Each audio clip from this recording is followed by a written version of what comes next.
I want to tell you something that might sound controversial. I don't think Nigeria has a tourism problem. I think we have a destination problem. Let me explain. Hi, I'm Emmanuel Adama, the founder of Tobadi NG. And for nearly a decade, I've taken people around the beautiful Nigeria. But one question keeps bothering me. Why do people drive past amazing places, beautiful places, without stopping? I'll tell you a story. In 2024, I had a client who visited Enugu. And while we were on a tour in Enugu, I was driving her through the Melican Hill. If you don't know Melican Hill, it's an intestine road that is 4.8 kilometers long, just like the intestine road in Obudu. Right? This road, we were driving on this road on this fateful day, and the woman goes, I can't believe my Enugu has a place this beautiful. Why are we not talking about it? I mean, this place reminds me of somewhere in Europe, and she mentioned the name of the place. I can't remember it because it's been a long time. And I started to think about it. She was explaining how this particular place has even an artificial waterfall, has photo stops where there are lots of photographers even along the road and people take pictures along that road. That is such a beautiful destination that we're not taking advantage of. And just a few weeks ago, I had some Black American clients who came in from Abuja, and I was taking them on a tour. We were driving through this same Melican Hill, and they go, oh, this place reminds me of somewhere in Jamaica. It is so beautiful. The view, oh my goodness, is so amazing. But guess what? We didn't even stop. In fact, our own road is where people dump refuse. And this brings me back to my question. Why do people drive past amazing places without stopping? Does Nigeria have a tourism problem? No, I don't think so. I think we have a destination problem. So the problem we're facing in Nigeria is there are lots of beautiful places that are not destinations. And beautiful places does not equal destinations. Again, beautiful places are not equal to destinations. And this is what a beautiful place needs to move it from just a beautiful place to a destination. It needs access road. It needs amenities. It needs management, safety, guides, and the story around it. For Melican Hill, there's a lot of story around it because it's the first road coming into Enugu. But nobody tells the story. When you drive past, you see nothing that tells you about the history of that road. It's such a historic road that is over 100 years in Enugu, and the first road coming into Enugu. But there are no stories around it. You meet no tour guides there. The place is not even managed. It's just there. And that's the familiar problem we have with almost every destination in Nigeria.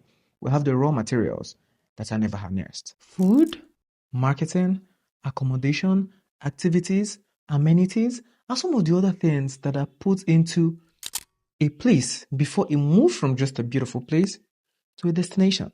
For example, back to our Melican Hill story. Imagine that Melican Hill has a cafe. Imagine it has an artificial waterfall, just like the woman in my story pointed out. Imagine there are lots of photographers, not just lots of photographers, photo stops where there are seats and people can sit and soak in the view.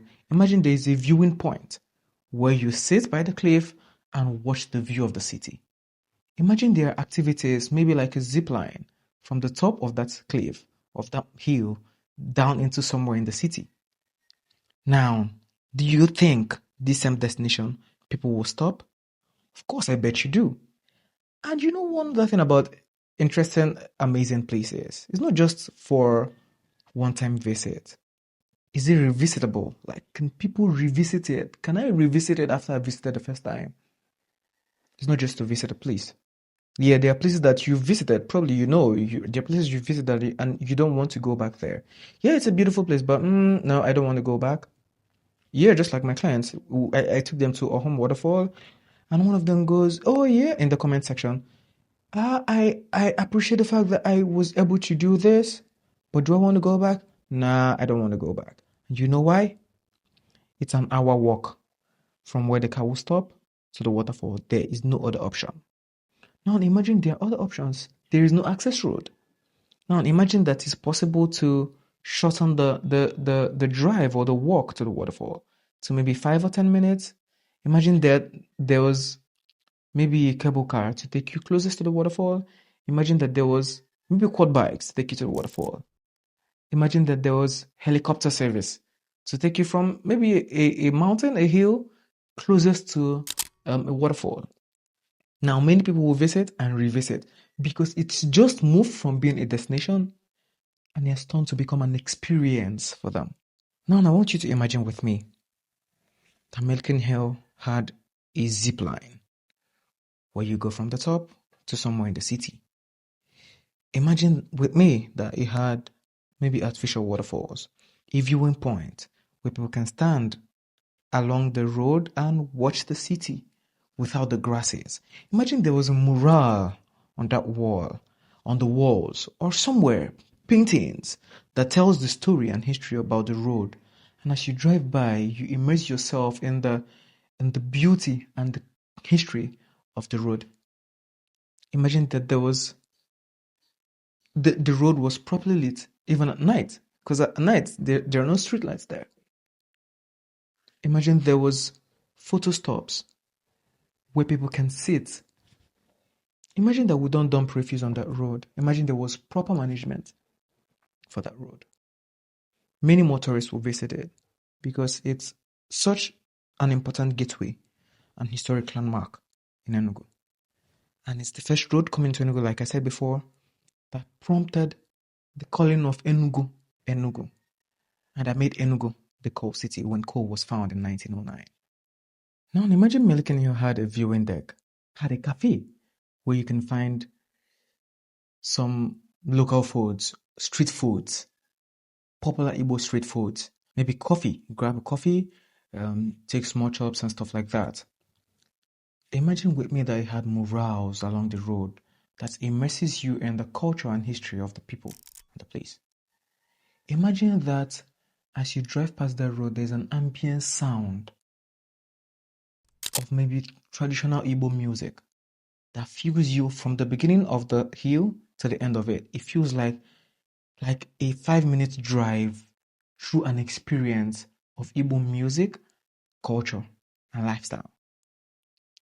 Imagine that as you walk into that road, there's a viewing point, not just a viewing center, but a place that immerses you into the history of the road. You watch it and you learn about it.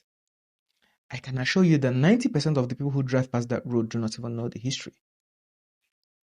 And that defeats the purpose of having such a landmark become a destination. Imagine there's a story center and you're able to do guided walks. There are tour guides who take you on guided tours along the road where you can walk down to the valley, climb up to the hill, and do so many fun things, including take pictures, stop to take pictures. Now imagine Milliken Hill also hosts events.